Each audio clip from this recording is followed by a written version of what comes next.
Welcome to Bloom. Today we have an incredible show for you. We're going to be talking about how much of your dirty laundry is really okay to share. Hi, I'm Paula Wallace, president of Bloom in the Dark, and this is Ginny Priz, the single-handed serenity coach. Welcome to Bloom Today, where we talk about internal and external brokenness and how you can heal, so that you can use the fertilizer of your past to bloom today.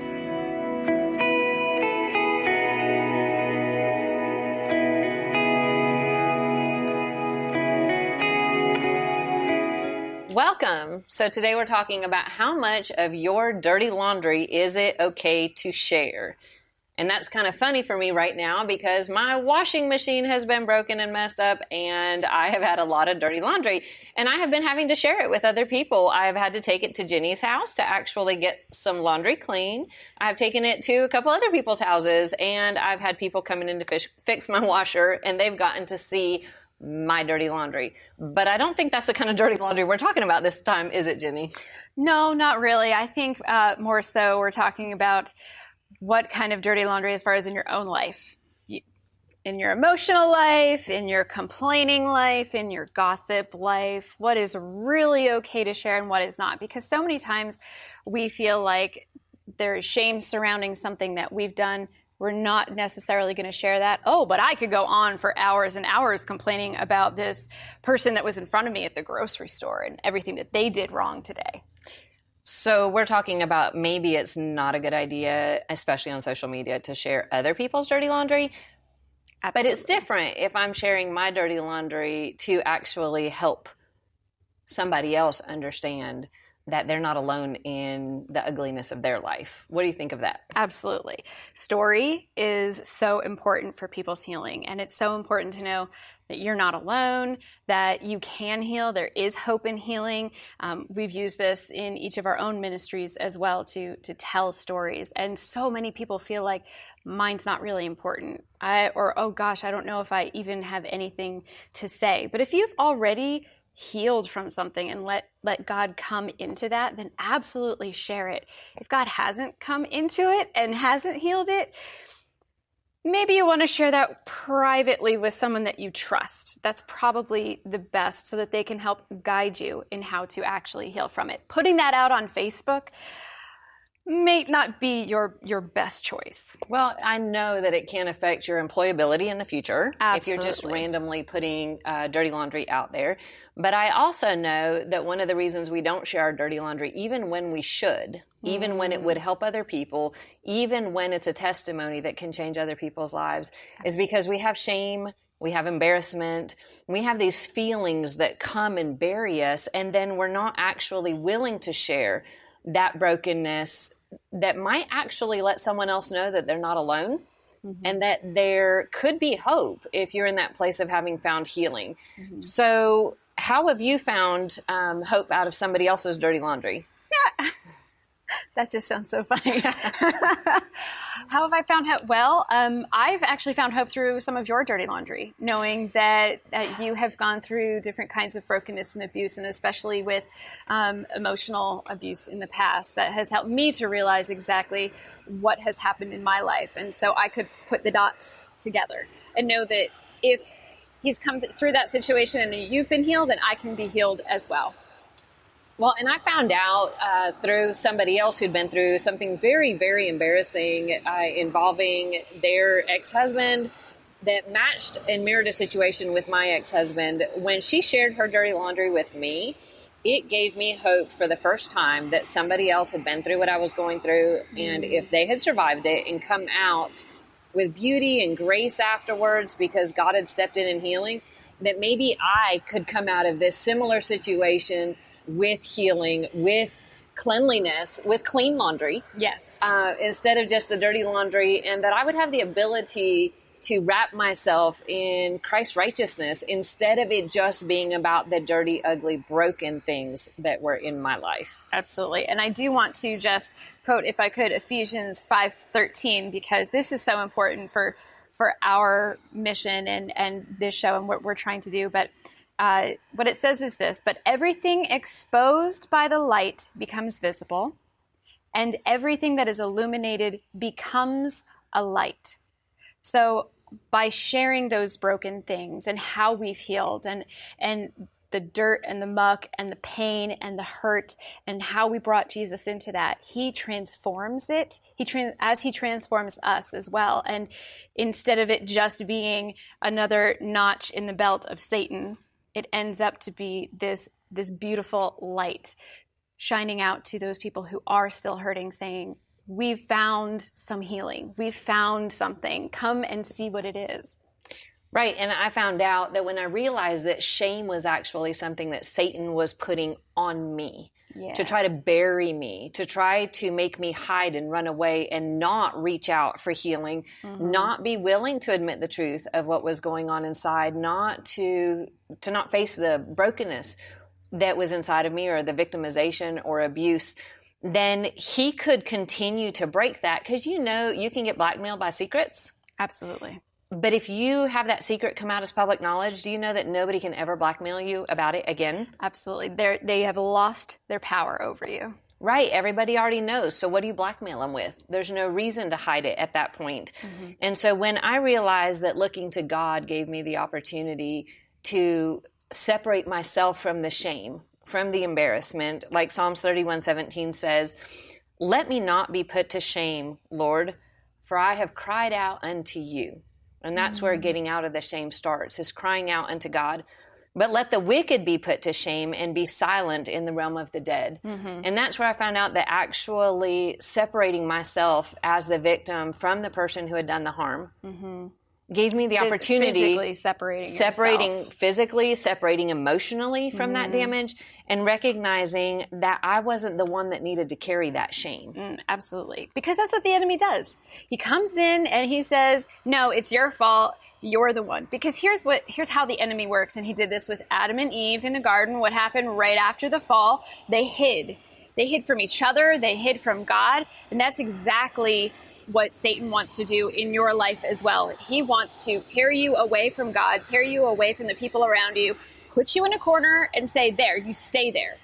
And don't come out of the corner, and that's where you belong, in the corner. You can't do any of God's work in that corner. You can't be a light if you are sitting in the corner hiding from the world. This is how he thinks. He wants to stop you from walking in your purpose that God absolutely has for your life. He has plans for your life. But if you can't see how that is operating and separating yourself from that shame, as Paula said, then Satan continues to have that hold over you, and he continues to stop you from working in God's kingdom.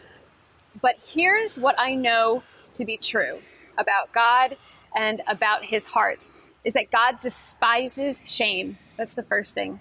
He despises shame. He's not standing in heaven saying, you should be ashamed of yourself. No. He is the one who's trying to say, I am here. I'm still here, reaching out to you.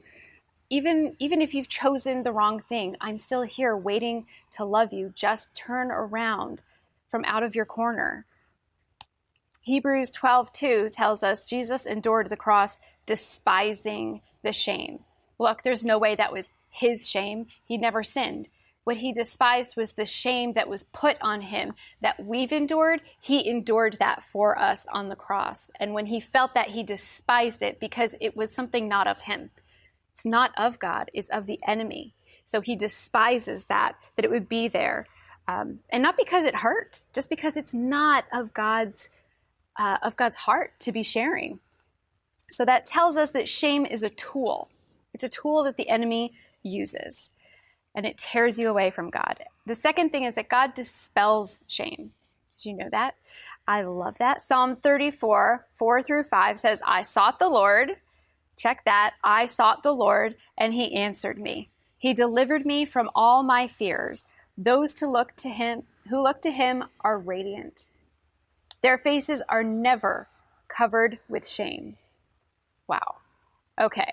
So here's what I hear is that he delivered me from all my fears, and therefore my face is never covered in shame. So shame is a result of fear.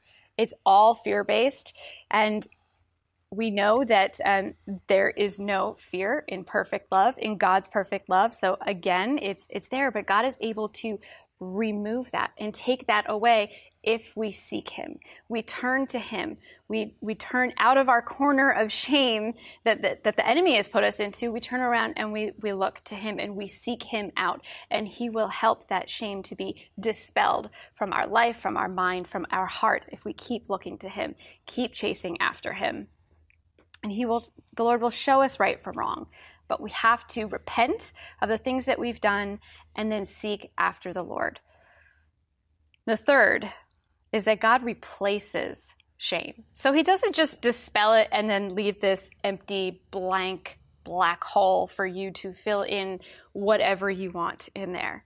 He fills that in with his perfect, endless, unconditional love. Zephaniah 3:19 says, I will rescue the lame. I will gather the exiles. I will give them praise and honor in every land where they have suffered shame. So in this verse, it's specifically saying, where you suffered shame, I'm going to give you praise and honor. Completely flipping the coin and saying, oh, too bad, you're not going to have to stay here. I'm going to actually shame the enemy by giving you praise and honor instead. I think that's amazing. He wants a strong and a healed relationship with you. No matter what's been done to you, no matter what your choices in the past have been, he wants that healing with you. He wants that close relationship with you. Heck, he came down here and he suffered day to day in this pain as Jesus, and then, of course, was sacrificed on the cross for that as well. So God despises shame, God dispels shame, and God replaces shame. And if you want to dig into that a little bit more, visit us at Bloom Today TV. We have a coaching tool for you there so that you can learn just a little bit more. And everyone who downloads that tool also will be entered into this week's giveaway. And for this week's giveaway, we have two things. The first is an ex-victim necklace. And in this necklace, I'm also wearing one as well. There is an ex-victim, what do we call this? Icon? Yes. I guess. It's an X with a little V at the bottom that stands for ex-victim and a flower, so that you can bloom today, no matter what you've been through. And then also we have the ex-victim t-shirt, which will be a purple t-shirt with white writing, similar to what Paula is wearing today as well. So go ahead, bloomtodaytv.com. And this all comes from your charity, Paula, Bloom in the Dark. Yes, Bloom in the Dark is the place that Bloom Today has started. And through Bloom in the Dark, we are working to help us understand where brokenness and victimization actually starts, being able to own that, being able to face it, and then move forward into healing with a relationship with Christ so that you know that you're not alone. Like you said, he bore our shame. He despised that shame. So we can be honest with ourselves, start being honest with safe people to get help, to reach out to counselors, to reach out to other people, to find the tools that make a difference so that we can go from being a victim to being an ex-victim, like my shirt says, where it just means I've been there, done that, and obviously got the t-shirt. So that makes me really special.